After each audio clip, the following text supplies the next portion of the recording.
Hey, it's Craig from Soundiron. In this video, we're exploring Omnium, a massive, all-encompassing piano collection that spans the entire spectrum, from pristine concert grands to experimental sound design keys. So whether you're in need of the crystalline detail of a concert grand or just a gritty, distorted pad, Omnium was designed to be your definitive keyboard workstation. For composers and producers, we've packed in 16 complete instrument libraries ranging from pristine uprights and harpsichords to prepared piano effects and vintage e-pianos. Omnium also features two new libraries exclusive to this collection with Survivor Rhodes and the CP80 Electric Grand. But Omnium is more than just a virtual piano collection. It's a creative engine that comes with a ton of inspiring presets, atmospheric sound design textures, and much more. This library is built for the free Kontakt 8 player and is compatible with all NKS standard hardware. By the end of this walkthrough, you'll see how our 4-layer user interface gives you total adaptive control. We'll look at how to blend layers, use the arpeggiator to create rhythmic movement, and dive into some of the advanced features that take these classic instruments and transform them into cinematic atmospheres. But before we dive into the technical side, let's have a listen to just a few of the effects presets included with this library.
So now I want to give you a sense of the actual source material. So I'm going to play for you all of the default patches so you can hear the natural character and detail of these instruments as they were recorded.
So for each of these libraries, they come with 4 different layers to choose from. You can layer these, stacking them up by turning these on. You can even link these layers together. You can go over here to the categories to see the different mic positions, ambiances, or the subsynth sustains or staccatos. And these are great for blending together to create some really interesting sounds. Each layer also comes with volume, attack, offset, release. If you click this drop down, you'll see normal and pad. There's also width control. If you click this, you'll see width and key span. And then you'll see the vibrato depth and rate.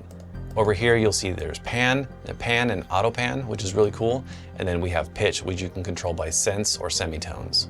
And if you're feeling lucky, you can click the random button right here and you'll see it'll change various parameters of the library, which can give you some really interesting, unique sounds right out of the gate. And then you can head over here to the options. Here you'll see that you have an LFO, filter, and an arpeggiator per layer, so you can get some really unique combinations. There's also a space tab, which allows you to turn on a reverb, and you can change it to a room or a hall. There's also some various controls that allow you to shape the sound of the reverb. And then you can also place each layer anywhere on the virtual soundstage. So you'll see that whichever one you have enabled will show up here. So with the arpeggiator, it makes it really easy to create rhythmic movement or just play a few keys and create some awesome arpeggios.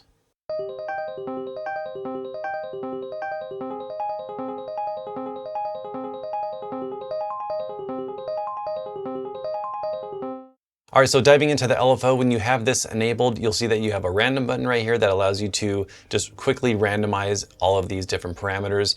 You also have a few different waveforms to choose from sine, square, triangle, sawtooth, and random. You also have different targets to choose from volume, pitch, pan, resonance, and frequency. And then you have a few other controls down here for time, intensity, and fade. And you can lock this to your tempo, which is really awesome to sync it up with whatever types of other music you have going on. So if you just quickly randomize, you can play through some of these various randomized LFO effects.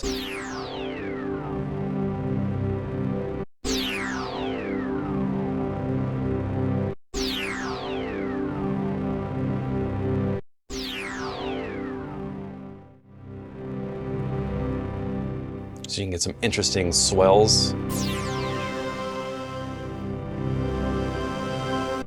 And then if you want to add some filtering, you can head over here, turn this on, and then you have some other options to choose from with a bunch of different filter types, as well as you can change the source. So if you want this to be mod wheel, you can do that, and then you can use the mod wheel to shape the filter.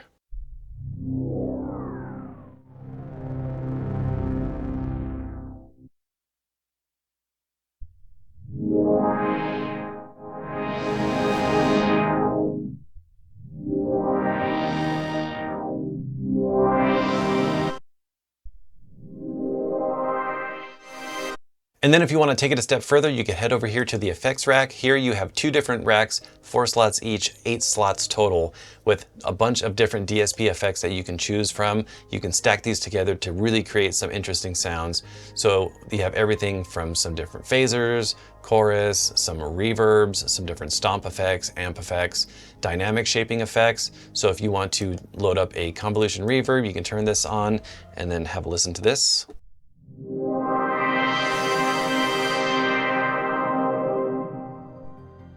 Here you have some other options from cathedral, chamber, some different rooms, some underground and outdoor sounds.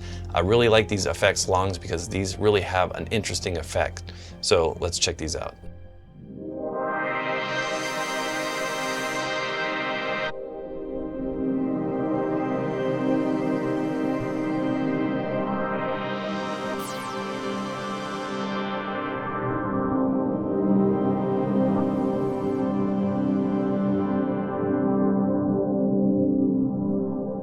Really allowing you to take these ambiances to a whole nother cinematic level. So within this 4-layer user interface, you also have the ability to crossfade between different layers using the X-fade slider right here. So if you want to have layer 1 crossfade into layer 3, all you have to do is set layer 1 to layer A, and then you can head over here to layer 3, which is an ambience, and set this to layer B. And then all you have to do is learn this to any MIDI CC controller, and then you can crossfade between these. And if you want to make it even more interesting, you can take layer A, which has this Rhodes sound, turn on the arpeggiator, and then let's check this out.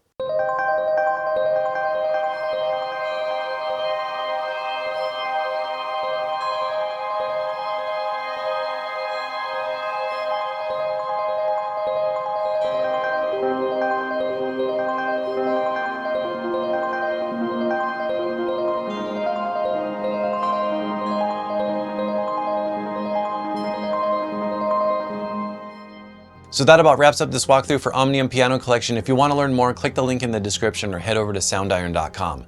Thank you so much for watching, subscribe if you haven't already, and we'll see you soon.